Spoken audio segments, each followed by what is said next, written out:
I hate Twitch's ads. Is that an omen? No. Failure. So crappy. Hello, everybody.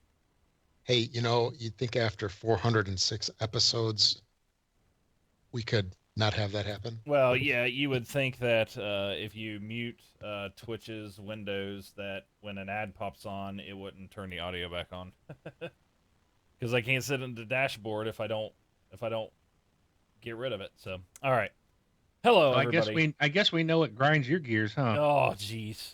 Yeah. Evil. Twitch. So, Twitch ads. welcome to this. IGN ads. Yeah, we are this Xbox Life. We have Rob, also known as Presar. We have Mark, also known as Wingman709. And this is episode 407. You know what grinds my gears? Advertisements. Yeah, yeah, that want to pop up and ruin everything. Yet we say that, but we also have ads on our YouTube page, which I don't know why we do. We should turn them off. So, but Gotta pay the bills though somehow. Yeah. So we're all back this week. We had a two special guests last week, and now we have two of our hosts back, and we are all back together. So let's talk about games. But first, before we talk about what we've been playing, come to twitch.tv/this Xbox Life every Sunday, roughly between 10 and 10:15 p.m. We go on for about an hour, hour and a half, if we're lucky. Other times it's like 4 hours. But then Never been 4. and then Rob takes that audio, works on it for 3 or 4 days, packages it together, Hopefully not. and releases it on your favorite MP3 store like iTunes or Google Play, I guess. But yep, hopefully this week the audio's a little easier on you, Rob. So. But good work, by the way. Thank you. A lot of people really liked the show, and the audio was fantastic because you did. I love the show. Yeah, you put a lot of time into it, so thanks. Oh, and Wing, thanks. It's worth it. Thanks for doing the video or YouTube and stuff, by the way. All right. Yeah, making me work when I was out. But that's all right. I'm used to it. Hey, what can I say, right? It was very interesting, and was it Richard and Andrew? Am I correct? Yep. That was just. I want to thank those guys for coming on, and Brian, thank you for doing that. I know, if anybody is wondering about Rob did an amazing job. He spent just for those wondering why it took a week to get the last shows out. It wasn't a audio week. out. It was darn days. close. It was 6 days. But look, I've lived over in Europe and called on a regular phone line back to the States, and there's a delay about 4 seconds when you say something and then you stop talking. It takes about 4 seconds for that to get all the way across the pond, and they hear you and then they're replying back. So, Brun had to talk to someone even further away, and so you got different internet constraints, and we're going through the internet and wonderful Skype. So that's even worse than the plain old telephone service. So, I totally get why there was a delay. So hopefully everybody understands, to get you that. And Rob, awesome job, man. I listened to some of that audio and I was like, wow, you really kind of patched it all up to make it sound better. It's a lot different than the YouTube, huh? Yes. So Twitch and YouTube are live. That's what you get. But yeah, Rob did a lot of work. So hopefully you guys will understand why there was a delay. He was working his butt off trying to give you the best quality audio. There was a lot of things there. So thank you, Rob. And thank you to Andrew and Richard. That was very interesting. That was awesome. I was very interested in the things they had to say. And I just want to say, if I had to pay $60 for my digital game and then another $100 just to download it, I would be done with gaming. I would. There's no way I could afford to do that. I couldn't pay $200 almost for every game that I wanted to play. Well, there's another thing that I was thinking about. I mean, we get all these games for free with Xbox Live. They essentially have to pay for them in some respects because they have to pay to download them. So they're not even free. Yeah, it's unbelievable. So yeah, we It really, I liked the whole episode because it was like, people talk about, sitting in your ivory tower. And I think I was telling Rob earlier in the week, I said, yeah, it's like we in the States are kind of in that ivory tower because, you know, uh, Microsoft and Sony are, they're here. They're a big presence. So a lot of stuff is kind of geared towards us, and the infrastructure. And we don't, other parts of, I think Europe are probably better with internet, but, it's interesting to hear. Like I knew that like internet was kind of sketchy down in Australia, but I never knew they had to pay such massive amounts of money. But the interesting thing on that, what they brought up, is we're going to talk about in one of our topics. Yeah, it could be coming, and I predict it is coming here. So what they have going on, don't think it's just them. It's coming our way, people, and we'll talk more about that later. So we might all need to start looking now for new hobbies. Yeah. Oh, but awesome job, Ron. Hats off to you. I wanted to be on the show. I really did, and I was home and I could have joined, but I really wanted with those two guys on. I'm like, I just don't want to. I wanted them to have most of the airtime, so that's why I'm like, I'm just going to bow out and let you run it, and I think it was better off. Yeah, it was good because everybody on Skype, like Rob and yourself that come through Skype, only travel through one channel on my board. So what would happen is I had to crank my audio to hear them, which then would have made whoever was on with me just overpowering. It would have not have worked out well at all. So Rob would still be working on the audio. Yeah. Oh. Episode 406 would come out after 409. But all right. But great job, guys. Appreciate it. Yep. So, Rob, since you did a wonderful job, I'm going to give you a little bit of surprise, okay? I'm going to let you go first on what you've been playing. Oh, why? Thank you. Congratulations. Does that have anything to do with me also being the first on the list too? Oh, no. So no, okay. No, you get first place, and Mark and I get what is it? Participation awards. You always get to go. Rob always goes first, so I don't think it's a surprise. Yeah. Go ahead, Rob. Yeah. All right. So first up, I've been playing a bunch of Forza Horizon 3. Big surprise there, I guess. Very sarcastic with that, by the way. Love the game. It's fantastic. Still having a hard time with driving on the left side of the road. I have no idea why. I just gravitate towards the right, and it's just like obstacle city. Because normally I'm used to just passing on the left. I mean, anyway. So Forza Horizon 3, I'm really, really interested in like what that game would look like with the better graphics of the 4K TVs. What? Yeah, the 4K and the HDR. Yeah, I'm really curious on that because it looks amazing as it is right now. So what would it be like seeing it in first person or seeing it in front of you with all the richer colors? But so I've been enjoying that. Then I got to play a little bit of WWE, I think 2K16. So I played that with my son a little bit. Interesting wrestling game. Yeah, it's all right. There was Kerbal Space Program. This is kind of like a indie PC game, I guess. It kind of came out for the consoles or the Xbox, probably about a month ago or so. And what was interesting about this game was that when you start the tutorial, it has you go into the vehicle assembly plant. So basically the gist of this game is you're helping these Kerbals build a space program, basically. So you build, like a launch pad facility type of thing, builds rockets, send guys up, try to get them to orbit. So it's kind of like having your own space program, essentially. Hence the name, a Kerbal Space Program. Anyway, so you start this tutorial and you go into the vehicle assembly plant, and it's one of these tutorials. It's not speech that guides you through. There's a big like dialogue box, text box, whatever you want to call it, that you have to read, and it tells you what you need to do. And it kind of helps you out by, the game helps you out by blocking out certain sections of the screen, so you can only hit the ones that it wants you to do for the tasks. Fair enough. But the first thing that it wants you to do is to basically choose a command module, basically the tippy point of a rocket where the guys, the astronauts, sit inside of there. Yep. So it has you choose one of those, and then you have to put in like an emergency system, which is this parachute system. Mm-hmm.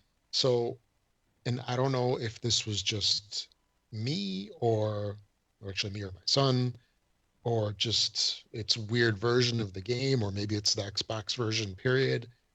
But the way that it's set up is that this text box, it tells you like, okay, now click on the parachute and attach it to the top of your command module, etc.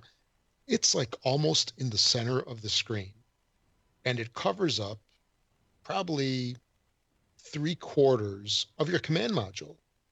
So when you go to attach the parachute, you can't see your command module.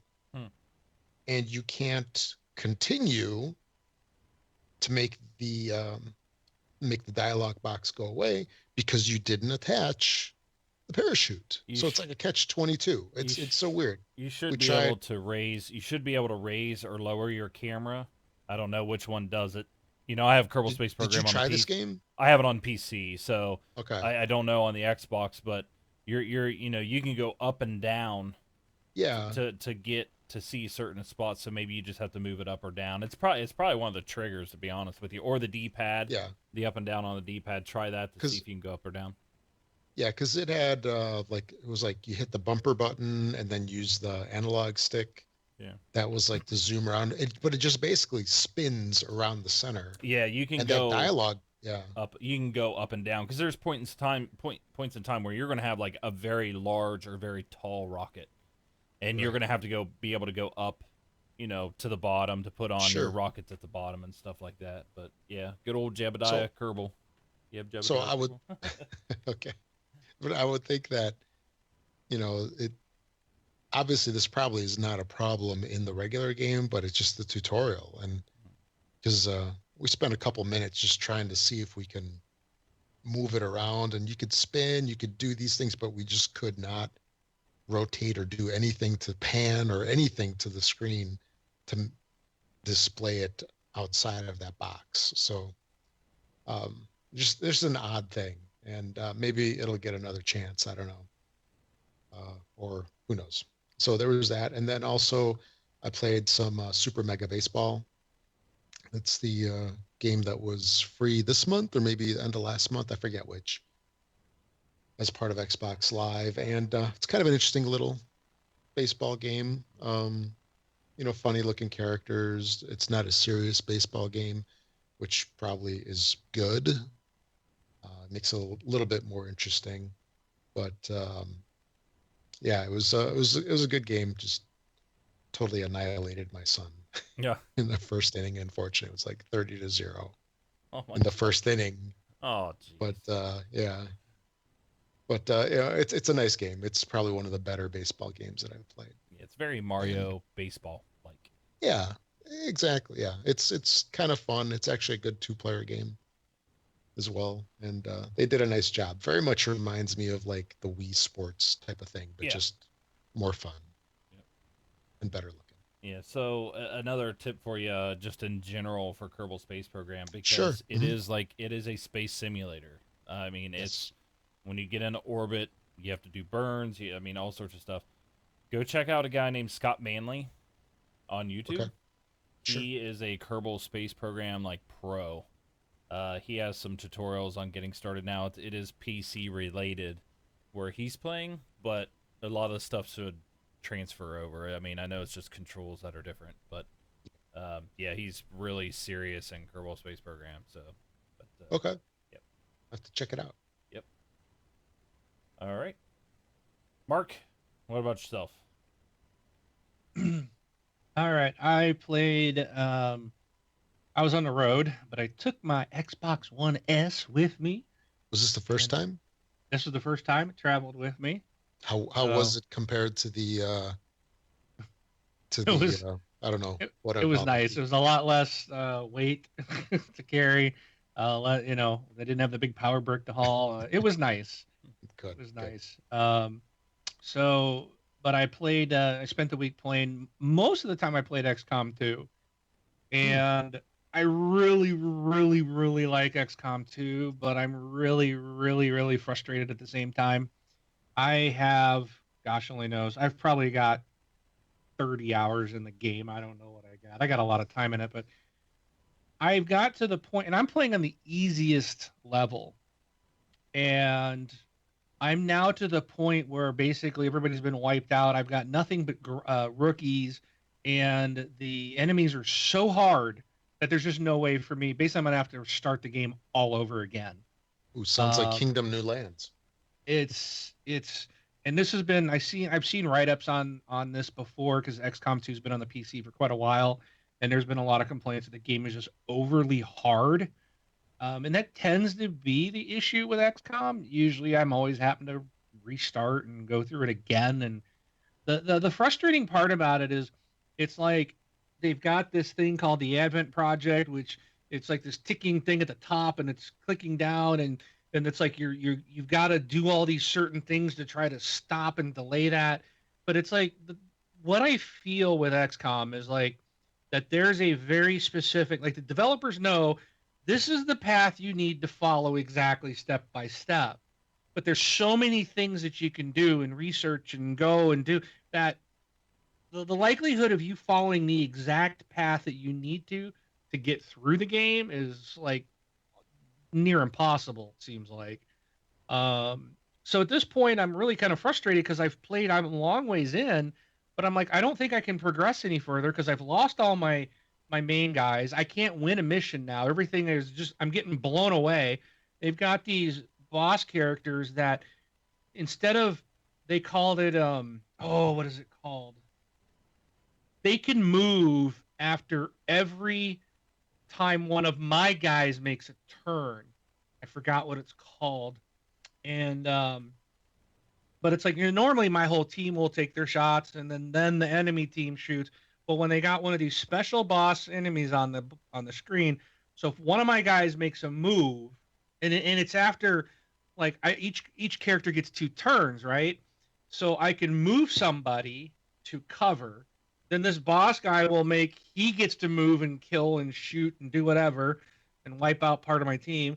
Then my guy gets to finish his move, and then that boss gets to do again, and he's like wiping 4 guys out at one time. It's just it's insane. It's like, and now I'm down. I've lost all my vets.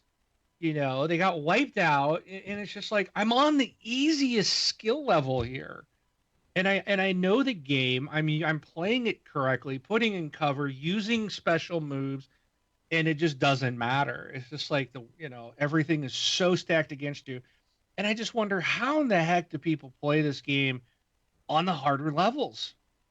I just don't see how people are even able to do it. It's really overly hard, but it's a really fun game at the same time. So I don't think I'm going to be touching it for a while. I ended up going back to Forza 3, played some of that the last couple of days because I did take a break from it to play a lot of XCOM while I was on the road. Now with Gears coming out this week and Battlefield the following week and Titanfall the following week, I don't see myself getting back into Forza or XCOM for quite a while. So, but I do enjoy Forza Horizon 3. I do like the game a lot. My only thing about it is my enjoyment of it has kind of run its course. And it's what I expected. I loved the first one. I loved the second one, but I got kind of bored with it because it was very much the repeat of the same, the first one, just in a different location. And that's really what this is. This has some additional things that they've put in, but it's still very much the same thing, So it's just like I just kind of bored after a while. And so it's not like if you've never played a Forza Horizon game, then this is going to be like awesome. You're going to love it all the way through to the end. I think if you're like me and this is the third one you've played, it's kind of, just like man, I've been doing this. You just feel like you've been doing it for a long time. It's an outstanding game, and I like it. And I think it's great and worth the money. It's a beautiful game, but I just don't feel like I have to play every waking moment like I felt with like the first one.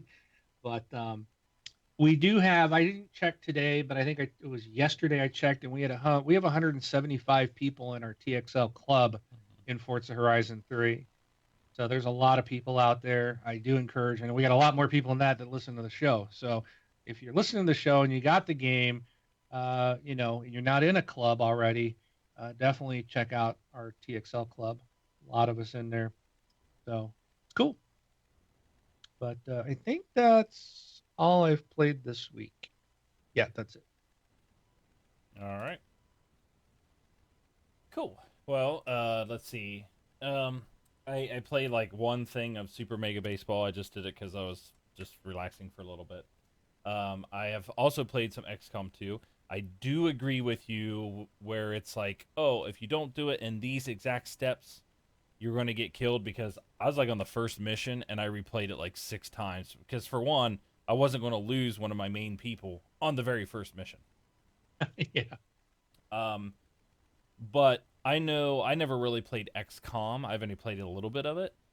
But knowing that you've played XCOM, you love XCOM, you're playing XCOM 2, you like XCOM 2, or you love XCOM 2, and you're struggling on the easiest, has pretty much like summed it up for me of just uninstall it, you're never going to play it again. So that's probably what I'll do, is uninstall it, never play it again. maybe sometime in the future, like if I ever get through XCOM, the first one or something like that, and Enemy Unknown, because I know you've played the first 2, right? Oh, I played XCOM back from the original XCOM game back on Windows 95. Mm-hmm. But 20 years ago? Yeah. Well, yeah, I meant the more recent I've been, so I've been playing XCOM since then. But yeah, I played Enemy Unknown, Enemy Within on the 360. Actually played them both a little bit on the one because they're backwards compatible. I bought XCOM 2 on the PC and doesn't run very well. There was a lot of issues. Like just with like audio not working and stuff like that. So I bought the deluxe full-on version for the PC. It didn't work. So I bought the full-on deluxe version for the Xbox 2. It does work and everything runs. It does have some stuttering, especially when a mission loads. In fact, the very first mission I went on, the game crashed completely to the desktop or to the dashboard on the Xbox. But it only happened that one time. But like as you see the game loading, it does this camera like kind of zooms in. They're all your guys are sitting in this little, what is it called, the Skyhawk or whatever, your transport vehicle, and it's like the camera will move in to read the mission thing, and then it moves back out. Well, as it's doing that, you can see going. It's like stuttering as it's trying to load the game at the same time, and I'm like, oh, this is pathetic. But that's really the only time I really see any kind of stuttering is when it is actually loading the game. The gameplay itself is pretty smooth, runs well. Seen a couple instances where it's sitting on enemy activity for quite a while, but if you just let it sit there, it will eventually, complete. I'm not sure what takes so long sometimes with moving the enemies around, but otherwise, yeah, the game's fun. I do enjoy it, and I really enjoy all the new stuff they've put in, like weapons, and like I've got this one character. Well, I had. She was friggin' awesome, dude. Oh, it was funny. So they got these snakes, these serpent aliens, and if you kill one and mind jack one, you can mind jack them to get data. So you run up and jam this tool, like this wrist blade almost thing that you can outfit a character with, jams it up into their skull and it kills them. And then you try to hack this module in their head. And if you're successful, then you get like intel and stuff like that. Well, I ended up doing research on them, and I got this new outfit, and it was this serpent outfit. So this lady was running, and it looked so corny, but it was cool because I knew from above, looking at everybody, I instantly knew where this one character was at all times because of the snake uniform that she had on. And she had on this awesome, this friggin' weapon. It was a one-shot weapon, but it would kill everything. Just boom, one shot. And then like the big enemies, it could almost completely take them down in one shot. So if I had another soldier shoot at him and take him down, and then she shot him second, boom, they were gone for good. And it was like, so there's all these different weapons and things that are special and you can create and pick up, and they really add a lot to this game over previous versions of XCOM. That this just, they had a few things, but this has a lot more variety of stuff to do. So it's really cool. I'm enjoying that. But yeah, the game is just, it shouldn't be, I don't think it should be this hard. I shouldn't have, when I'm on the easiest version, you're just, when you play on the easiest skill level, to me, I do that because I just want to play through the game. I don't mind some challenge, but I don't want to get to the point where I can't complete it. I just want to sit down and play. So most games these days at my age, I've just said, you know what? I just want to play through it. I paid full price. Let me just play through the game. And if I like it enough, I'll come back and try a harder skill level. And XCOM's something that if I get through it all the way and play through, I can see myself coming through and trying it on a harder level. But it's like ridiculously hard. It's like the boss characters stay the same level. I mean, I can't see these guys being harder on the harder levels. They are so overpowered that it's unbelievable that, your guys just can't do anything to them. And you can't, and it's like you got to research all these other weapons and stuff to be able to take these guys on, but you can't do that because you've got to build these facilities to build certain things so that you can go and reach out and contact with other groups and communities so that you can take out these like other alien bases that are built to stop this Advent project. You're trying to stop the aliens from winning. So it's just like it's ticking against you so that you can't do the research or put the people where you want because you have to do this specific line or path you have to follow. So then you don't get to do all these other. It's just like, it's too much, too fast, and they're overly too hard on an easy level. So that's just my one frustration with the game. I want to keep playing. I'm having so much fun, but I've hit that wall. It's like I'm gonna have to either go back to an earlier save or just start all over. And I think at this point, I might as well just start over. So yeah, it's frustrating. And I think, Ron, in that very first mission, did you lose the first two people? Because you start out with like two people, right? And then you go and you gain, you find some people, and the next then one after that. You lose the people you started with, and it's like there's no way around it. Yeah, they're gone. Yeah, I lost one person in the very, very like the training one. I'm talking about the next one after that. I lost the person with the sword or whatever, and I was just like, nope, I'm not losing. I know. I'm not losing that person. So I replayed it until I didn't lose anybody. I got through it without losing anybody. I mean, in the training mission, it's actually the second real mission after the very first one. It's like you can't. They're dead. I mean, they're it's all more scripted. You're gonna lose those. Yeah. But yeah, after you get through that very first introductory mission, then you. And I think that's another thing. You're gonna have to play the game so that if you lose a guy, you're gonna have to replay the mission. You're going to have to keep replaying the mission until you can complete it without losing anybody. Right. Because you're going to need those people. Mm-hmm. Even if they get injured, just don't let them die. That's the thing. And there's so many cheap deaths. I've had where, and it's another, well, this is XCOM in general. I mean, my character is pointing his gun at the head of a guy, right? He's like standing on the block right next to him, points his shotgun at his boom, and he misses. Yeah, I had that happen. And I'm like, what the hell? And I've seen I'm standing face to face, and it says you have a 17% chance of hitting him. I'm like, he's one block away, no obstacles. I got a shotgun, and you're saying a direct line of sight, and I have a 17% chance of hitting him. Mm-hmm. It should be like 97% chance. So I've seen that so many times, which doesn't make any sense because there's nothing in the way. There's, it's a clear line of sight. Doesn't matter what the weapon is. I've seen like really low percentages of being able to hit these people. And I haven't figured out if it's a problem with the game. Is it some special power that the enemy character has to throw off like my hit percentages, it doesn't make any sense. I mean, I've stood right in front of them, and it's super low percentage. Like you're gonna miss. It's almost a guaranteed miss. But then I haven't. Other times like earlier in the game, I didn't see that. It was as I progressed on, I saw this start to develop. And it's like no matter where I put my guys, I couldn't get a high percentage shot, even when I'm standing in front of them. So I'm not sure if that's an technical issue with the game, or if it's some special power someone on one of the enemy guys has to screw up all of our offensive capabilities, which could be, but there's nothing that I've seen to let me know that that's what's causing this. Oh, well, this guy over here is causing you that problem, and now I need to work on taking him out. Right. So, but yeah, I don't know. If anybody else plays it, I know people are playing it. Hit me up, shoot me up a message, hit me up on Xbox Live, and we'll talk about it.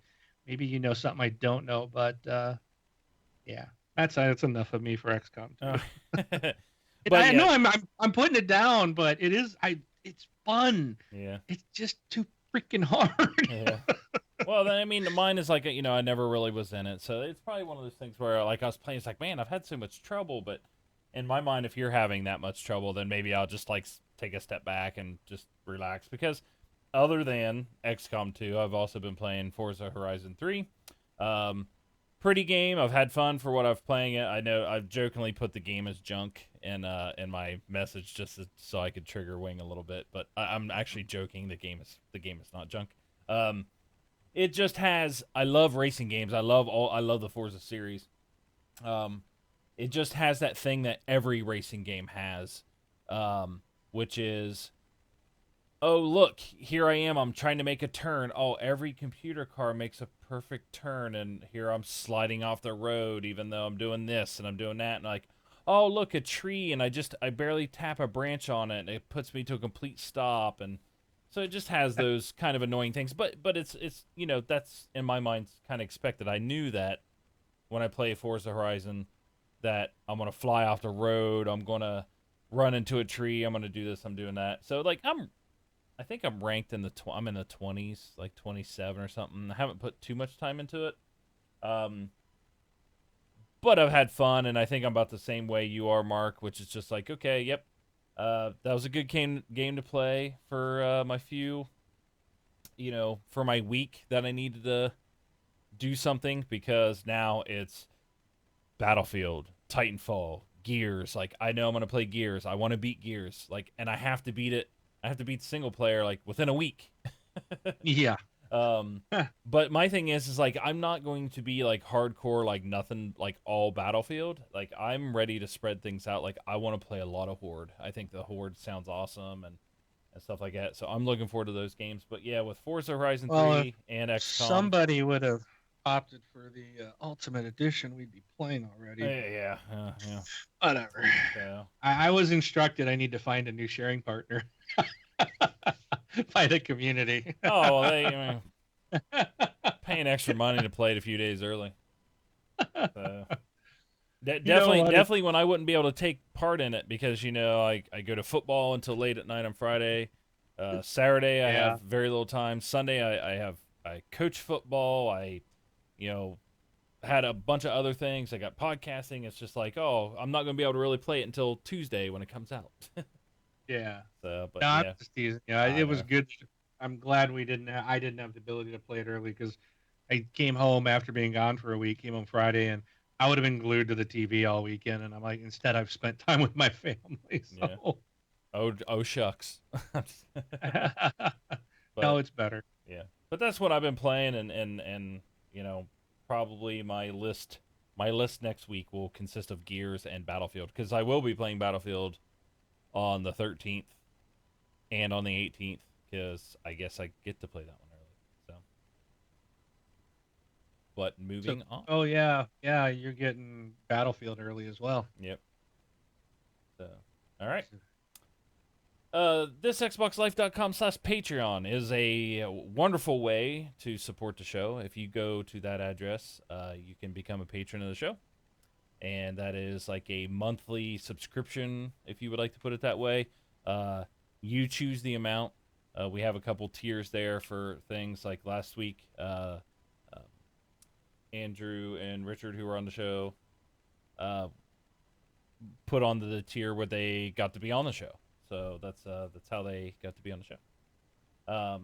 We need to get Jason on here too, because he's high enough tier and he's changed jobs now, so he should be around on when we record. Yes, we should do that. We need to get Jason back on. Yeah, like next week or something. I really want to get those taken care of. But if you don't want to become a patron, you don't want to do a monthly thing or commit to a monthly thing, you can do like one-time tip, and that is thisxboxlife.com/donate. If you go there, you can pick anything from $10 to $10,000. It's completely up to you.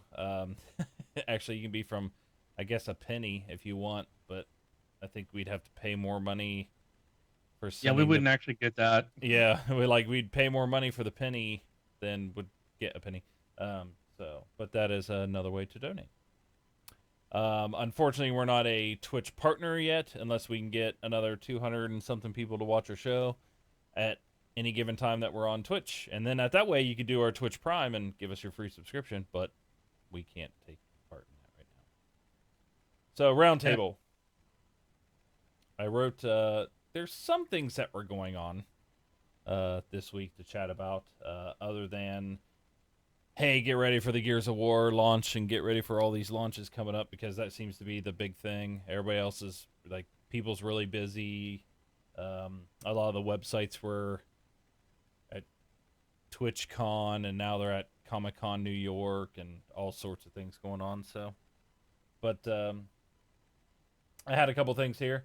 First one was Microsoft talks difference in power between PS4 Pro and Scorpio.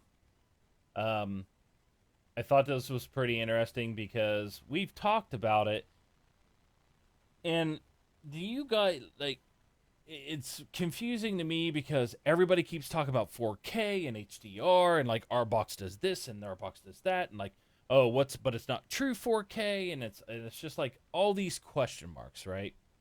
But I guess Eurogamer had an interview with Microsoft. Didn't we talk about this? This exact one? I could have swore we covered this.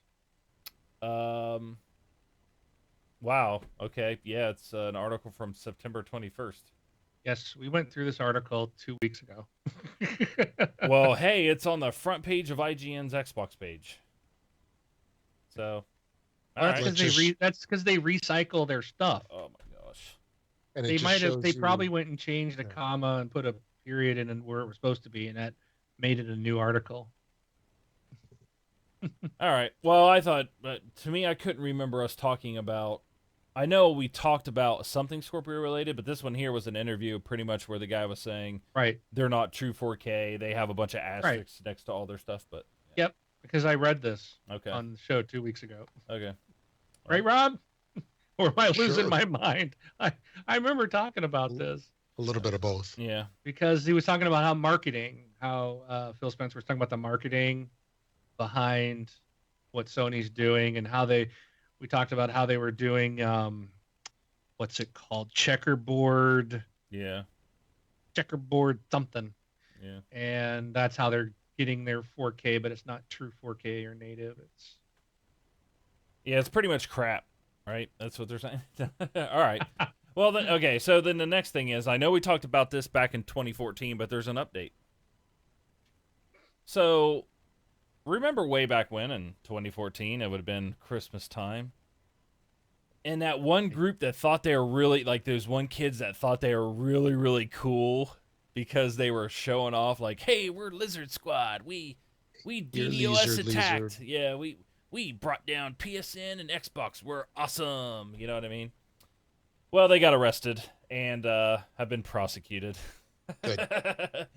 So I'm going to read this here. It says, members of hacker group behind 2014 holiday attack on PSN Xbox Live are arrested. And this was one of the ones just in general. I mean, I remember us talking about it, saying, like, I don't care if it's PSN or if it's Xbox. I was like, both of these companies just need to tattoo these guys with everything they can throw at them. because they deserve it. But the two teenagers belonging to the hacker group Lizard Squad, which was responsible, like I said, were charged with cyber crimes this week. The news was announced in a press release via Polygon from the Department of Justice, revealing that the two individuals are charged with conspiring to damage protected computers. Both individuals are 19 years old. They were arrested in September, and one was in Maryland, and the other one was taken in custody in Netherlands. So the charges come after an investigation by U.S. authorities into a website that allowed people to pay to have harassing phone calls made to a target. One such case saw this person in Illinois receiving threatening calls for every hour for 30 days. Lizard Squad also launched distributed denial of service attacks, better known as DDoS, on gaming, entertainment, and media companies. So I am so happy when I read this, because this was not September 21st, like my last article. This was on October 8th, which was yesterday. When I read this, I saved it, and I was just like, I was so happy, because I really would like to see these two individuals like put out somewhere so we can just beat them. I mean, because I remember like how like I don't know how to put it. How they were just like showing off that they did it and how big and bad they were. Like how we're so one the one guy that released that video, he was really smug. He was just like, these companies deserve to get this. And in the end, I mean, we were talking about this at great length, and we're basically saying that these kids are making it out like they're hurting the companies, but the people they're hurting are, families. Yeah,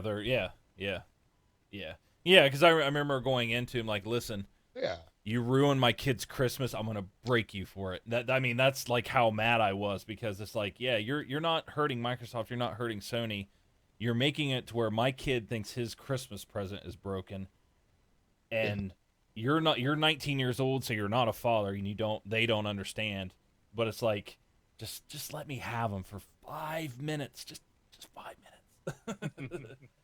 So, but I'm so happy that, I don't know, the article didn't have like what they're like, if they're going to prison or anything like that.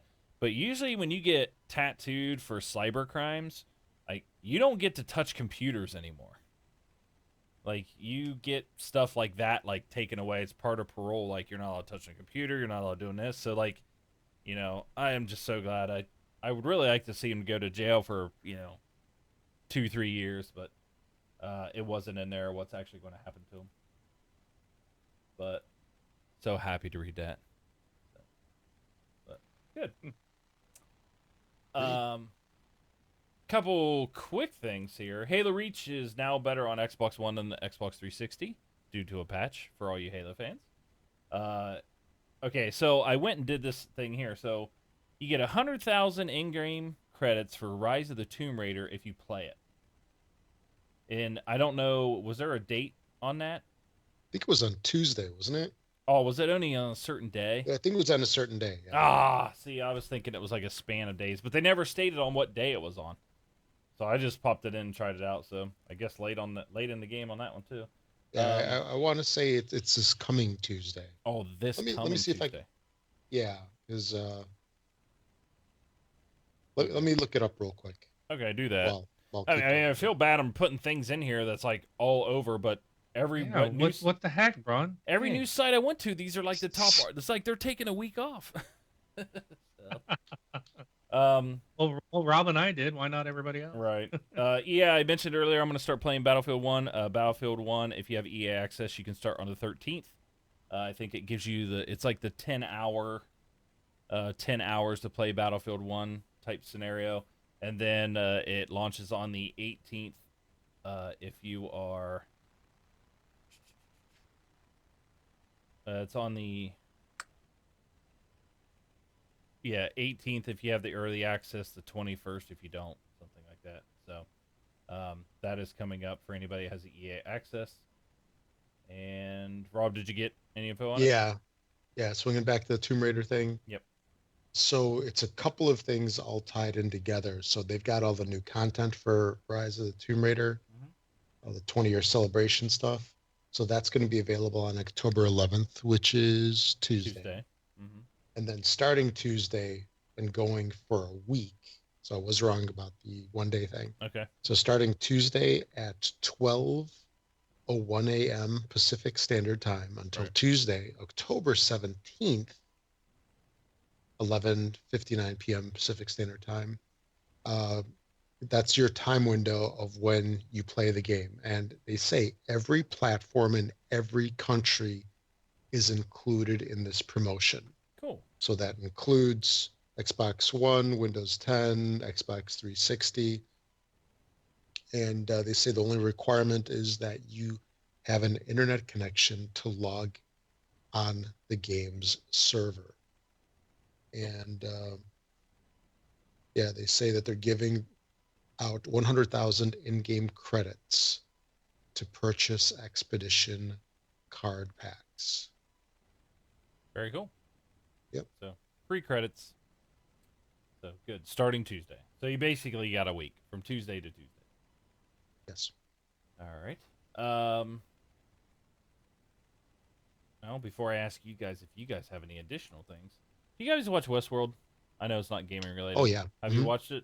Wayne, have you started watching Westworld? I got to see an episode of it. It's something I wanted to watch. I saw it this week in the hotel, but I don't know. I have a feeling this was maybe episode 2. What was going on? So I'm gonna watch. I'm gonna watch it tonight after the show. I'm gonna load up the HBO Go app and see, because I think there's 2 episodes out, right? Yeah. So I have a feeling that I caught the second episode, because it was just like everything was just happening. It's like, well, wait a minute. How did I it thought start, there was supposed to be an explanation. Well, the one I saw was like the girl's father, the girl that I think she's the main girl. Her father gets, I don't know if I want to say anything, but he gets killed, and there's that's the first episode. almost like an Indian guy, or he was a casino guy. That's the first tracked episode. down by some dude all in black, and yep. You're on your that was the very first one. Yep, that's the first episode. The second episode didn't come out till tonight, but they actually released it early yesterday. I think yesterday. So, but yeah, that's the first episode. Because like the ads were talking about, like it's like almost like a theme park or something, but I didn't see any. Like they didn't say that or explain that in the first one, unless I missed it. You find out more about it later. Yeah. Okay.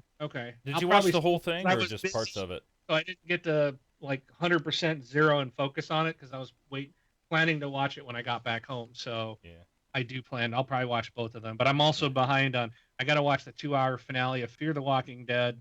I've got a bunch of other shows I've been wanting to watch. So, but yes, what I saw of the Westworld from the hotel, it was freaking awesome. Yeah. I mean, definitely rewatch the first one. So, but the reason why I brought it up is I was reading today. It was pretty interesting. Is the executive producers, they are inspired by 2 games. 2 games, and well, you guys probably read the topics. Would you have guessed what 2 games that would have inspired it if I told you without you guys seeing it? XCOM and Doom. XCOM and Doom. No, so the inspired games would be in Doom, right? Yeah, Red Dead Redemption and BioShock. I was gonna say SimCity and Candy Crush. Candy Crush. I can see Red Dead for sure, but I'd almost say Red Dead and The Sims. No, well, you know what? That's actually pretty. Yeah, like what other games would you have pictured if you didn't know it was Red Dead? So yeah, Red Dead and BioShock is what games they said inspired them to create the show. Now, when I sit back and think, I'm like, okay, Red Dead because of the Western, right? Yeah. And then BioShock because it's, you're making some utopia world that didn't work out. If you think about BioShock, Yeah, but isn't the premise of this though? It's not this. So maybe I'm if I'm missing something, or I'll get this by watching the show, or maybe it hasn't been stated yet. My understanding was that this was like an amusement park where rich people pay, and I'm not sure how they get into this world yet. I haven't that one. I don't understand. I haven't figured it out. Yep. But they go into this other world, and there's no consequences, so they're free to do whatever they want to the quote actors that live in the world, or are part of the theme park, if you will. Is that's Well, my understanding, right? So, I mean, to give like the history of it, the storyline was done by Michael Crichton. And you guys probably have heard of that name before, I guess. Yeah.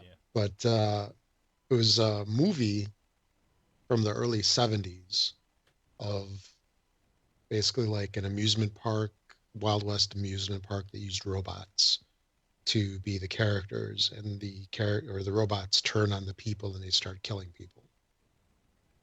So, that was the history with the old one, and it starred Yul Brynner. I remember like it was kind of scary from when I was little, just seeing that guy, being like a robot and unstoppable, almost like an early Terminator, I guess. But they basically took that whole storyline and they, modernized it. And I'm really curious to see where they're going to go with it, because I was kind of on the fence about it because of the original movie. Because I don't know, I don't know if I really could say that I liked the movie from the early 70s, but heck, that was a long time ago. What was that, 40 years now? Oh, I don't know. Is it? Yeah, it's 43 years old now. 43. So they've definitely modernized it a whole lot, and from what I've seen of the show, I really enjoy it. I'm really looking forward to see what they're going to do with it. So I mean, obviously, technology's changed a lot in the last 40 years. Yeah.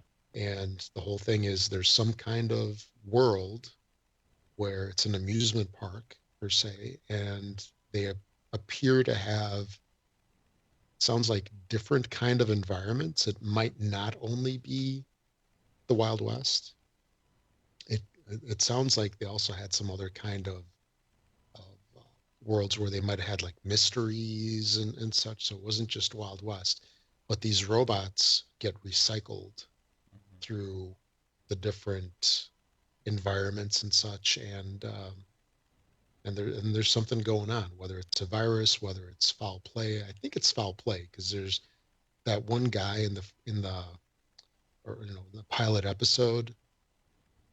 He kind of goes around and he's not playing by the rules, and he's got some kind of agenda. He's not just a regular guest. Yeah. I mean, that's interesting. I don't know if it's like corporate sabotage or he's trying to steal something, but it's really interesting. Yeah. And I'm looking forward to seeing more episodes. Yeah, I'm liking it. Sim City. Mhm. That's funny.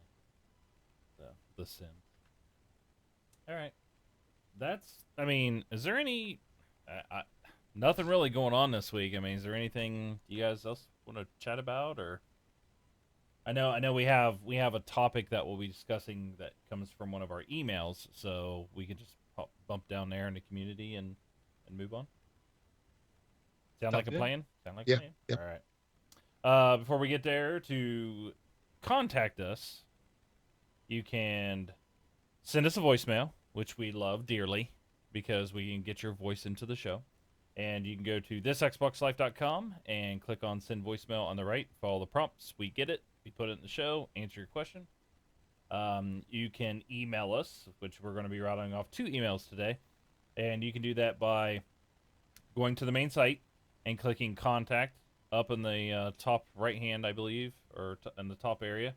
Top left. This way. Over here. Your other left. Yeah. Or emailing us directly, which is contact. Am I backwards? Yeah, contact at thisxboxlife.com. So, So that's two ways to get a hold of us there. We have twitter.com/thisxboxlife or thisxboxlife.com/Twitter. We'll take you to our Twitter page, I guess, if you want to say. And then for Facebook, we got thisxboxlife.com/Facebook to join our Facebook group. And we've had a number. We have 2 or 3 new requests this week, which was nice. So, but no voicemails.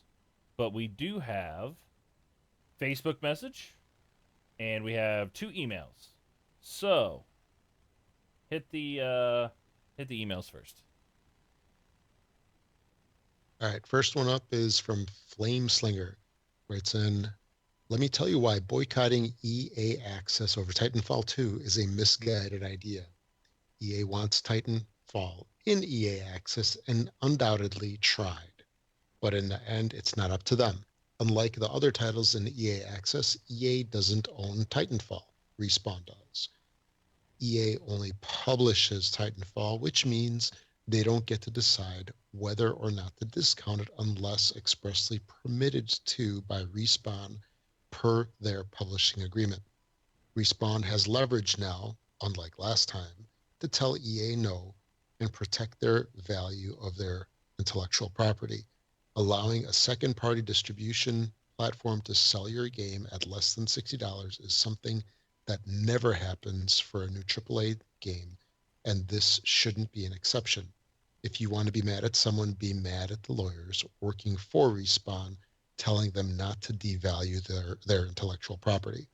There's no reason at all to be mad at EA. They don't own it. It's not their call. Wrong. All right. So I'm the one that's been on this. I think this email was pretty much directed at me. And I'm going to say it's still incorrect. I get that Titanfall is Respawn's property. Okay? EA Access is EA's property. EA has come out and said, if you buy EA Access, here's what you get. You'll get 10% off on all EA games. And that was everything right there. All EA games. So, and you get to play early. You get, blah, blah, blah, all this other stuff, right? Games in the vault and all this stuff. So if Respawn decides they want their game to be published by EA, then they should be bound and EA should hold them to that EA Access program. EA basically caved and said, we're not going to fulfill our commitment we made to our customers because of whatever is going on with the negotiations they made with Respawn. Okay? It's EA who chose to not fulfill their obligations and commitments they made with their customers by saying, you don't get the game early, you're not getting the 10% discount, and blah, blah, blah. It doesn't devalue that game because the discount is going to be taken. The publisher will still pay. The publisher's going to pay Respawn so much money, right, to publish the game. I'm assuming that's, if I'm thinking correctly, this is how it works. The dev says, I got this game. We're going to give it to EA. EA is going to give us money because they feel they can make more money on it, and they're going to put all this stuff into it, and they're going to publish it.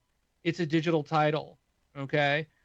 If you sell, when Respawn, the money that Respawn would get from that Titanfall 2 being sold through Best Buy, Amazon, GameStop, Walmart, you name it, they do not get $60 because there's a lot of people between the dev and the store and the customer that got to get paid. The Respawn will get a chunk of that $60, not all of it. So to say that they can't take $6 off the price of a digital when it's coming directly from the publisher, Respawn is still going to get their full amount. They're not out anything. The game's not devalued in any way. This is strictly on EA's side, letting someone else dictate terms to them of their own program. So That's why I've backed out of the EA Access program, because they've already backed out on change, and now they've got the asterisk in there. And I saw it the other day in an email they sent. There's the asterisk. Titanfall 2 is not included. That's just the first now of many games that are now no longer going to be in this program. You're not going to get the discounts. You're not going to get to play it early. And so what's the point? So what's going to end up being an EA Access?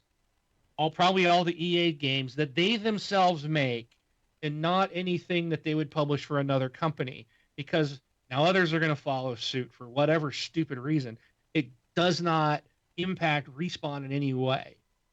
If anything, it hurts them, I think, because people now don't have the chance to check it out or get it at a cheaper price, but they still would have checked it out. You only get to play it for a few hours. It's like a demo. And if Respawn doesn't want to give a demo, then I don't think they think very highly of their game. So this is on EA, in my opinion. And that's why I've backed out. I'm not going to support them when they're not going to fulfill their obligation to what they told me. They told me I was getting some things. Now they're going, oh, well, we're going to change it. Even though you paid us your money and you've renewed for a second year, we're going to now change all the terms here. And we're not going to fulfill our obligation to you. But we can do that because it's in our EULA that we can change our mind at any time. And guess what? You're still screwed. You can't get your money back. So, no, you're not going to do it to me again. That's where I think that the people that are sticking up, and Flameslinger's not the only one to write in or make comment about it.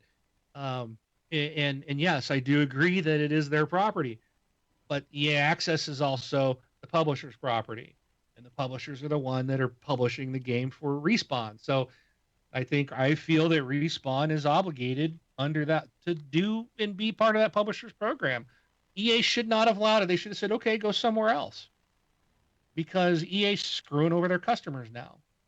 That's EA has been they ran 2 years in a row as the worst company of America. They finally dug themselves out. And now what are they doing? Oh, we're not. Now let's go back to the way things were and go back to start hosing our customers again. Nope, you're not getting my money. I've backed out. I don't need it. I'll buy. I'm still getting Titanfall 2.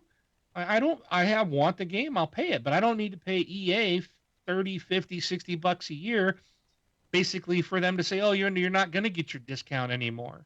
You're not going to get to play it early. You're not going to get this on this particular game because this is just the first of now what will become a growing list of games. So.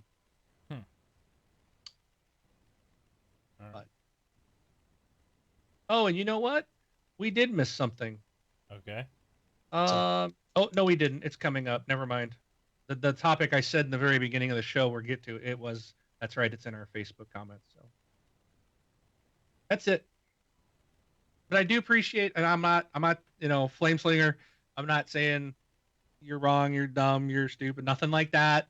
I appreciate everybody's comments. I'm just trying to, that's why we said it. I thought about, well, we don't even need to put it in here because we've had this conversation, but I wanted to make sure they had their chance to voice their opinion. And again, I'm just responding in kind. So I appreciate everybody's thoughts on that. So, but I think we'll probably be done with this one.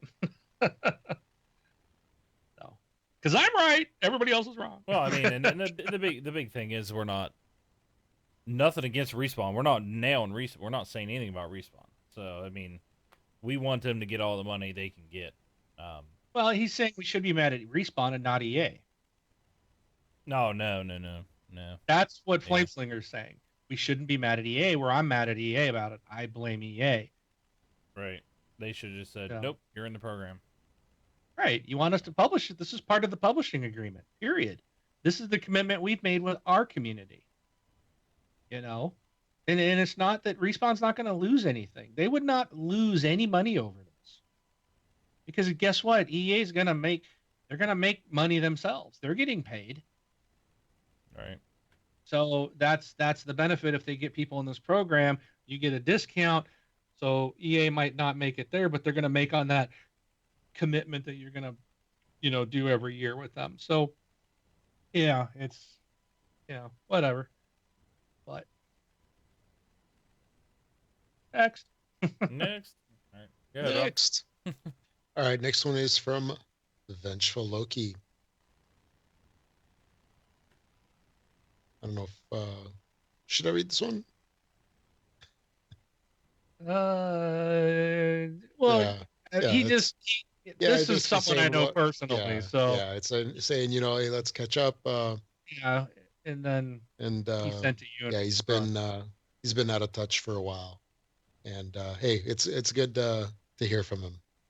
That's for sure. Thanks for dropping us a line. Yeah, it was kind of a very more personal note. Yeah. So, Loki, if you're listening, I do not have your phone number anymore, and I know you don't have mine because I changed it, and I lost yours when I changed phone. Somewhere about my 2 or 3 phone changes up here, I've lost it. So I've shot you a message on live. I sent you my cell phone number, Loki, on Xbox Live. So give me a holler when you get a chance, or party up if you get online. So. All right. All right. Facebook message. Okay, this one's from Scott. Scott writes, maybe this can be a topic of discussion for the next show. What do you guys think about data caps being placed on us by our ISPs, and how is this going to affect gaming? As someone who does a lot of digital downloads and streams a ton of TV shows and movies, I'm not sure if I'd hit the 1 terabyte mark per month, but I feel like I'm already paying a crazy amount of money for internet access without being nickel and dimed even further. As games get larger and videos increase in quality and size, it'll be easier and easier to use up the data and hit that 1 terabyte cap. Fortunately, it looks like I'm in the clear for now, but there are already smaller companies in my area that are capping it at 300 gig, something I know I go over every single month. Right. Now this is what I was saying with the guys in Australia who are paying to $100 to download their $80, $60, $80 game. So they're paying almost $200 for a game. You know, we currently, well, I have a cap actually on my service, but I'm at, I think it's 1 terabyte as well. And when I moved here to Washington and got this ISP, I was like, whoa, this was my introduction to caps. And if I had gone with the slower internet, it was a lot less. So I went with like the fastest that they have, and it gave me like a 1 terabyte. And yeah, if I download, like you look at it, we've got, so just in October, Battlefield, uh, Titanfall, and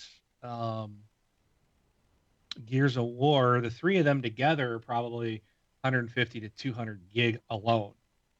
And that doesn't count your free games of the month, anything else you might want to buy.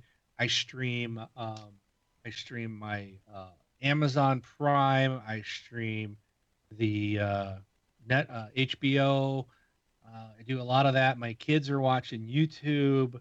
We're streaming movies. We just watched a couple movies. I started buying movies digitally through Vudu. And we were watching one today. So that's streaming. You've got Ultra. What do they stream? I forgot what it's called.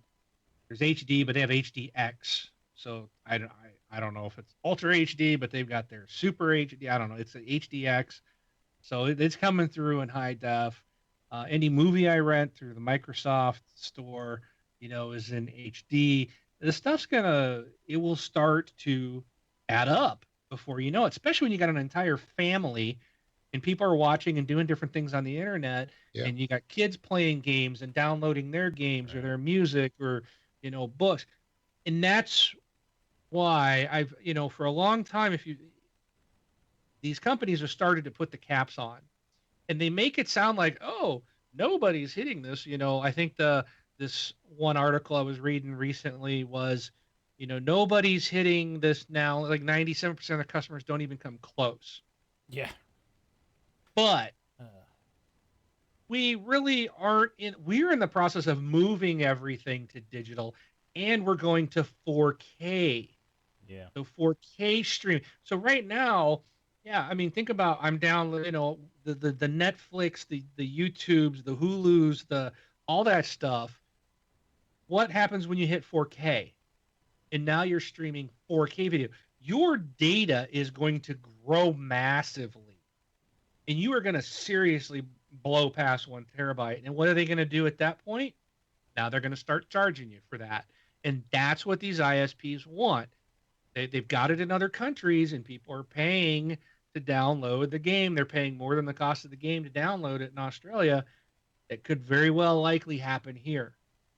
So, the companies are like, oh, well, they're making it sound like, oh, you don't have to worry about it. But you do. Right. I mean, you got to be aware of what's going on, because someday you could well open up that cable bill and find out you owe them several hundred or possibly $1,000 because you've been streaming 8 years of TV shows or something, binge watching something, and you just paid a lot of money for it.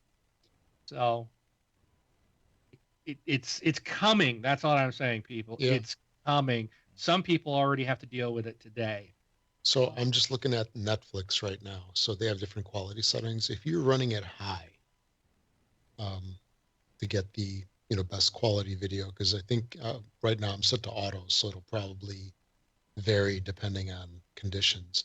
But best quality video at high for HD is up to 3 gig an hour, and then they have Ultra HD, which is 7 gig an hour.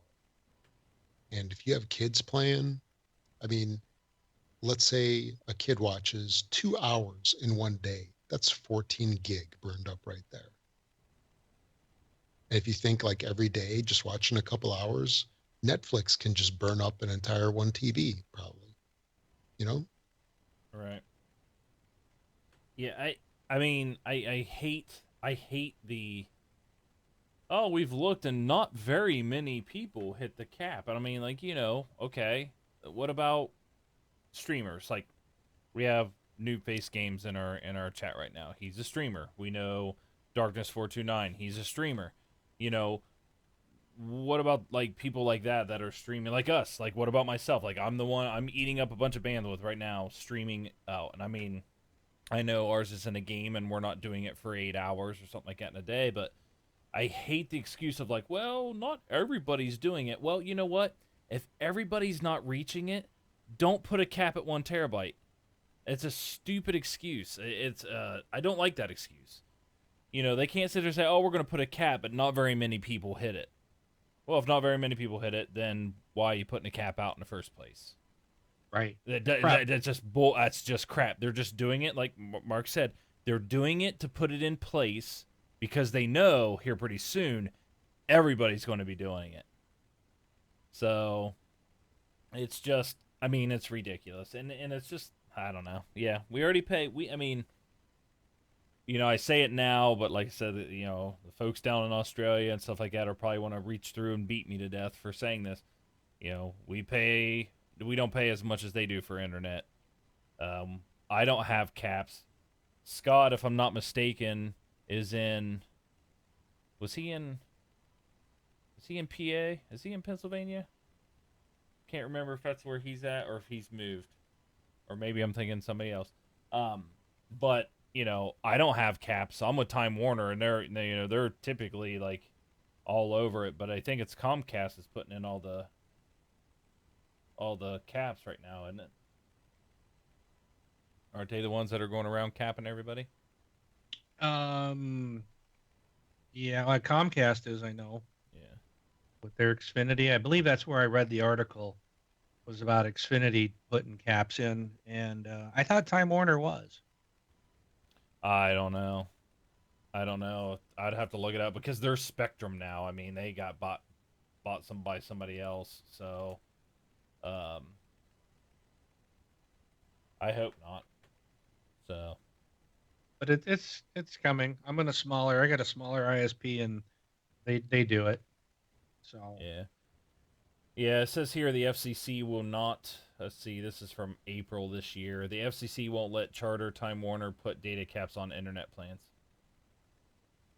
So I think the smaller companies get away with doing it, but the bigger ones might not be able to.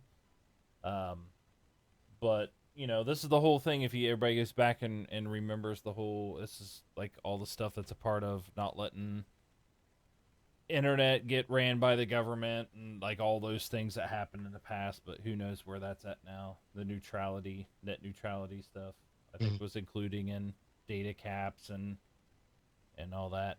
So, but yeah, so it's just I don't know. I don't know what to do. Something we got to do something to stop. That's where companies like Google and the Gigabit and things like stuff like that where they come along, because like Time Warner, I pay what $50 a month, I guess, for a 20 down, or for a 50 down 5 up is what I'm doing now. And I've got one. Sorry. So go ahead. What do you got? But I got 110 down, and what is it? It's 20, or I think it's 20 or up. Yeah. So, and Time Warner is upping everything. So if anybody has the 50 down 5 up, is going to be 300 down 50 up, or 300 down 20 up, something like that. So I'm going to have crazy speeds, but with high speeds just means sucking up bandwidth a heck of a lot quicker. So but I do not have a cap, so I feel like if I'm getting 300 down and 20 up for $45 a month, I'm paying well worth it. It's well worth it in my mind at that point. But so yeah, that's crazy. But yeah, I don't like that excuse, because those are excuses that phone companies used for the for when they took away the unlimited data plans. Do you guys remember that? Everybody had an unlimited data plan. Yeah. And it was like, well, now we're if you want to sign up, it's $15 a month, because only it's less than 1% of people only use this. And then it's all of a sudden it's like, well, now I get 20, now I get 30. Oh, look, unlimited plans are back. It's just insane. Like, I don't know why they keep doing it. But yeah. Is that it on that? Because we have a question in chat here. JD Bennett 9, longtime listener of the show, was wondering, not Xbox related, but what kind of router modem should I buy to stream video, play games, and browse the internet? If your company does not provide you one and you want to get one yourself, the only thing I think that is kind of a requirement, and Rob, you guys might want to correct me if I'm wrong, you just want to make sure it's what, DOCSIS 3? Well, it depends on your provider, because there's a bunch of different flavors of that standard. So you just want to get, like if they're, if 3.0 is their spec, right, you would probably want to get at least that. If not a newer standard also, like 3.1, or if a 4.0 comes out, you want to get the newest one. Granted, they cost more, but then you won't have to upgrade later. Yeah, and then go ahead. Yeah, DOCSIS 3 doesn't go any faster than 300 down. Right. And I think the 3.1, or the 3.2, or something like what you're stating, or maybe it's 4, I can't remember, is where you have to go if you get the gigabit down, gigabit up. So It's not 3. I know you got to be higher than that, but that would be as far as the modem wise. I mean, there's all sorts of ones out there. You just go to Amazon and look it up. As far as routers, I run a Nighthawk. It's fantastic. It's definitely well worth it. I believe there's a couple newer versions of what I have. I think I have like the 1900 or something, or something like that. But it handles like 25. I think it's rated for like 25 to 30 devices simultaneously or something like that, because I run I think I have like 19 devices connected to the internet at any given time in my house, and it handles it just fine. So do you guys have any other routers or stuff that you guys prefer? Yeah, I like the Asus, the RT AC87R. That's the one I've got, and what I like about it is that it does it's got protection. So I've got, like, my kids can be blocked at the router from accessing anything on their tablets or the kids' PC. I can block like adult sites and stuff like that. So you don't have to rely on client-based stuff that the kids can get around. This is at the router. So, I see their machine. I apply the policy right to there, and there's other things you can set up, time limits and stuff like that. So I do like that for family safety controls and stuff like that. But yeah, like right now I've got like 20 devices connected, but this thing allows you to go in and analyze your traffic. You can set up quality of service. You can set up a guest network, so you can kind of apply whatever rules you want to them, and then kind of have more of an if you want to have people on a separate network that come and visit. It's got the 2.4 and the 5 gigahertz networks on it, so it's nice. It works real well. I like the interface. So that's what I use. Yeah, and I mean, I'm just stating what I have, but I will say that for the Nighthawk, yes, you have guest network, you have the 2.4 and the 5, which is nice, and I recommend getting one with a guest network. I really like that because people come stay, friends come over, kids have friends over and stuff. You don't have to put everybody on there. The router also, I believe, blocks certain sites and stuff, but I believe, I think mine was software based. I think I had to go through, I used to run my stuff through OpenDNS, so I had my stuff blocked there, and used that right there, but I would prefer to have it in the router, and I don't think my router has something that's nice at all.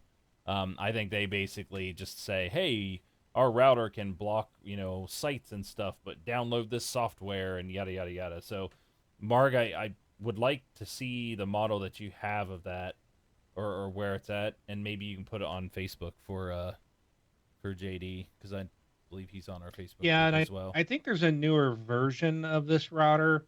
I believe they came out with a newer one after I bought this one, but this one came recommended to me when I was looking for this web filtering for, I wanted that. That was what I mainly wanted.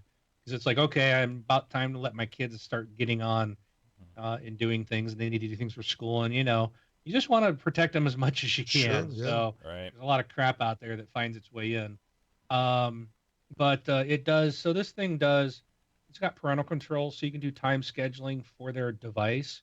So it'll kick their device offline at a certain hour. So if they've got like, a DS or a tablet, phone or whatnot, and they're in their room in the middle of the night, you can basically say, well, you can't get on the internet. And it does, you can filter web filters in apps as well.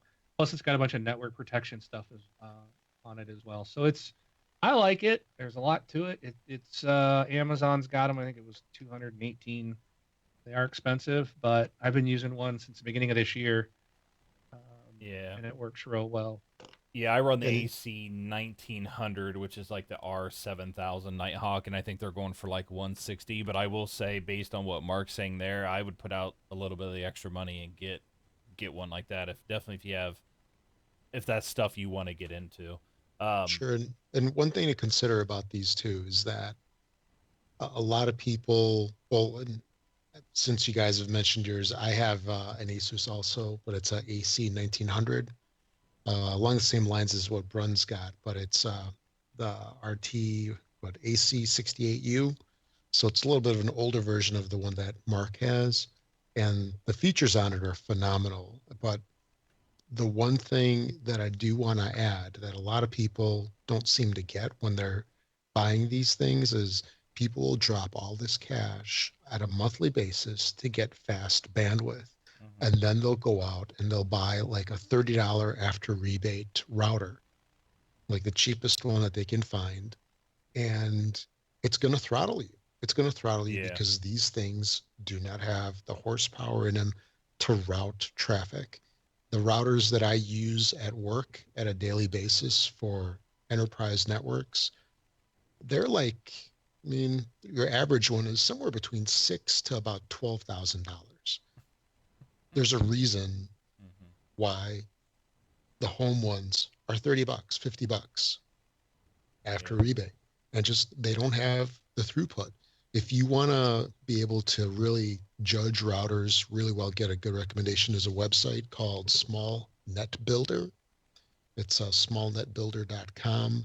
You can go over there, choose some criteria, and they'll help you choose a router based on rankings. They do like some crazy testing. I don't know how these guys do all this stuff where they test throughput, they test wireless and everything. I mean, wireless performance is important, of course, but the routing engine inside the router has to be able to handle the bandwidth that you get.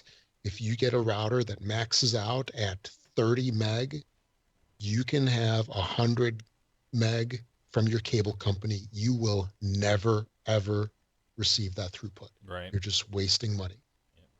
So definitely check out Small Net Builder if you want to check out the routers. They've got tons of recommendations. And for AC 1900 routers, run the Netgear R7000 is the #1 rated, by the way, by them. It's really good. I mean, when I got it, I think it was like 220 or something like that. Yeah. And it's just, you kind of want to future-proof yourself. And the thing is and I have this feeling, I don't know if it's true or not, but I believe routers degrade over time. You know, it's just I've seen it where I've had Netgears, I've had D-Links, and I haven't had Asus yet. So like maybe I'll try that next. But I really do believe like once you run them for a year or two or something like that, they do start to like dive down a little bit. I have noticed that as well a lot with my previous Netgears and Linksys routers. Yeah, Linksys. To the point of where they almost die. And I've done a little bit of research on it, and from what I've been able to discover, I think it's heat that kills them because they overheat. And there were people that actually did these fan modifications where they put, I don't know if it was a 120 millimeter fan or whatever, but they put it on top. You cut a hole in the case and this thing runs and it cools the system, and it's supposed to make it work a lot better. Although I've had my Asus now for probably at least like a year and a half maybe, and it's been solid and fantastic. They release a lot of updates. That's another thing that's very important as well. I just want to add this as well. If you get a router, get one that gets updated by the manufacturer, because there's vulnerabilities, there's all sorts of bad stuff that can happen if your router gets compromised, because if it is your gate for your entire home, everything that you have, like Mark was saying, he's got 20 devices. I've got at least the same. Brun, you've probably got the same. Our listeners probably all have the same. You've got tons of precious stuff at home, photos, who knows what else, bank records. And, people break into companies all the time. A little dinky home router, that just gets some like cheap firmware on there and stuff like that. They can get into it, no problem. And you are exposed. So just get a quality product and you'll be better off for it. Yeah, and I think I'm running mine for going on like 2 or 3 years. I've had mine for quite some time. Mine does get updates, but I was looking at like, okay, if I buy a cheap one, that's going to equal $300. I might as well just get a $300 modem now, by time, you cycle through a couple. But you also want to future-proof yourself a little bit. Right now you're looking out there and there's a lot of gigabit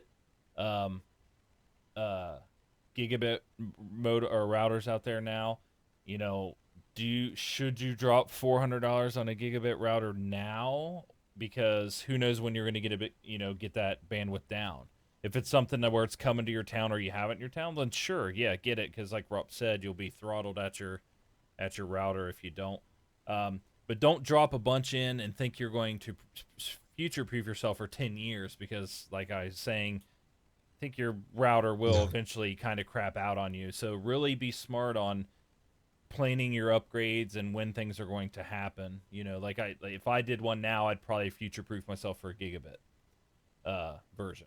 So, but but cool. And if you think about it, a router is nowadays really like an appliance. Yeah. It is something like my router. I guarantee you, it runs 24 hours a day, sending traffic in and out, nonstop. 365 days a year. And you should get a quality product. It's not something that you really want to cheap out on because, you know, we use data all the time for everything that we do. Work, Right. play, who knows what. Very cool. But cool. Thanks. That was a good question. I like helping talk about that stuff sometimes. Yeah. All right. Well, with that, let's move on. That's out of community. I think we're done with that today. And oh wait, what's coming out this week? All right, got a couple things. Gears of War 4, WWE 2K17, 2K16 was free not too long ago, Xbox Live, Games with Gold. We have Rise of the Tomb Raider, Blood Ties on Tuesday. We've got Metal Gear Solid 5, the definitive experience. Payday 2, The Big Score. We have Solitaire. What an original name for that one. Duke Nukem 3D 20th Anniversary World Tour. We got, I believe, on Wednesday. Yeah, Wednesday.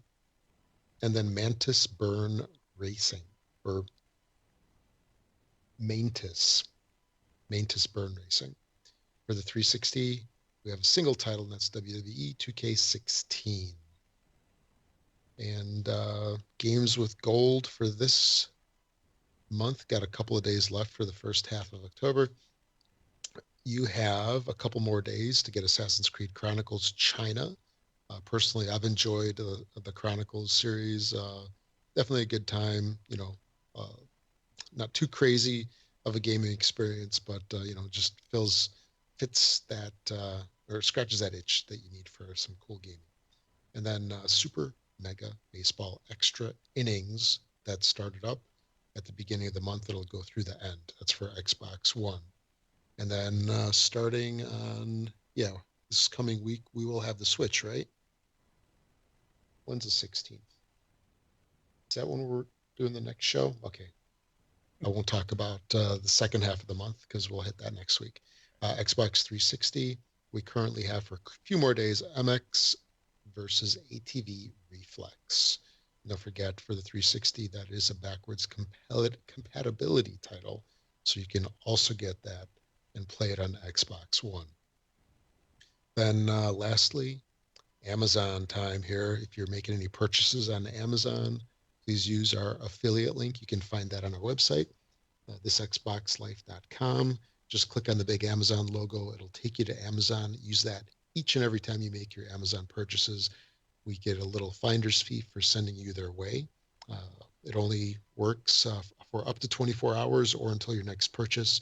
So if you go through there and click the link and don't buy anything, next time, use it again, please. And doesn't cost you anything extra, but we get a little bit of a finder's fee for sending you their way. Then also, if you're on iTunes, find our show, give us a rating, 5 stars if you could. The more 5-star reviews that we get, the more chances of us being a featured podcast and having more people find out about the show, growing the community, and that's a good thing. We would definitely appreciate it. Yep. And I believe that's about it. All right. Secondary question on the routers and stuff was, can you get your own modem? I know where I'm at, I have Time Warner. They allow it. You can buy your own modem. You just have to call them and give the MAC address, and they kind of tie into you. Sometimes what they do is, renting or having their equipment is like $12 a month. I think what it is, it turns into like a $3 a month charge, or maybe nothing. I don't know. I would have to check, but I do have friends of my own at work that they all run their own modems, but it depends on how much you're going to save versus how much it costs for a modem. Sure. So. With my company, I have a company called Wide Open West. Wow. As my provider. Wowee. Yep. And I believe they went up to $7 a month for their modem rental or leasing, whatever you want to call it. So if you really think about it, if it's $7 a month, that is what, 94 $84 a year to rent. And I get the whole thing of, if there's an issue, they'll replace it or whatnot. However, the thing to consider is that cable modems themselves are not very expensive. You'll usually if you buy your own, you'll pay it off within the first year approximately.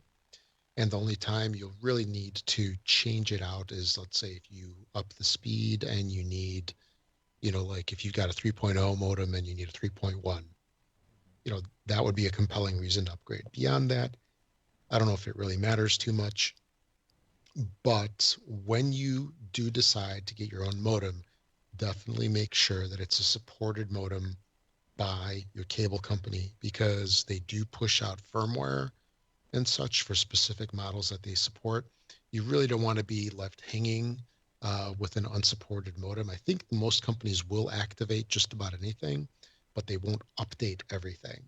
And, that's just something to keep in mind. Like WoW had a list of, I don't know what it was, like half a dozen or a dozen modems. Yeah. And I just picked up one of those that they did support. Yeah. And another thing you can do too is, if you don't want to spend a whole lot, you can usually find really cheap ones on eBay. Because before I got the one that I got now, which is, I think it's a Motorola 6120 or something like that. I actually bought one. It was only $30. It was a used one off of eBay, because I guess some cable installers or something, they take the models and they sell them or whatnot. So you can pick up really cheap used ones on eBay. And as far as I know, they're all the same. And who cares if you can just, save a bunch of money. So if you buy one for $40 on eBay, it'll pay itself off in what? 6 months? Yeah. Ish. Yeah. Yeah, like I know, yeah, they usually typically have a list. I know Aris, I've had Aris ones before, Motorola has them, and stuff like that. You just kind of have to go out there. I will say that I'd never buy the all-in-one. I hate the all-in-one things that they give you from the cable company. Like AT&T? Yeah, AT&T does it. So does everybody's doing it now. But the only reason why I don't like them is because I also run my own router, like we just discussed earlier. And you have to go in and you have to pretty much tell your modem, hey, you don't do anything. You just pass the internet onto my router, and then let my router do DHCP, do the NAT and stuff like that, because you will end up having issues where you're double natting. So like people will drop, your thing will get strict, and I forget which version, what modem I have now. It's like a NetB or a B something. I don't know. They locked it down to where I couldn't turn off everything, and I had to go online and find their manufacturing password to go in and shut everything off, just so then I can let my router handle all of the information. And once I did that, everything just started flying. I mean, it was crazy after that. So there's just so much stuff. But if you're going to go look for a modem, just make sure it's a modem. Make sure it doesn't do all this fancy like go buy a router to handle all that stuff, or a switch, or however you want to handle it. But yeah, I don't like the all-in-ones. But yeah, you look out there, they're $129, $200, things like that for a really decent DOCSIS 3.1, and things like that. So I hope that answers everybody's questions. All right, you guys got anything else? No, sir. No. All right. Well, we will see everybody next week. And I'm Brun BJ Swick 33. I'm Rob, also known as Presar. Thanks for listening, everybody.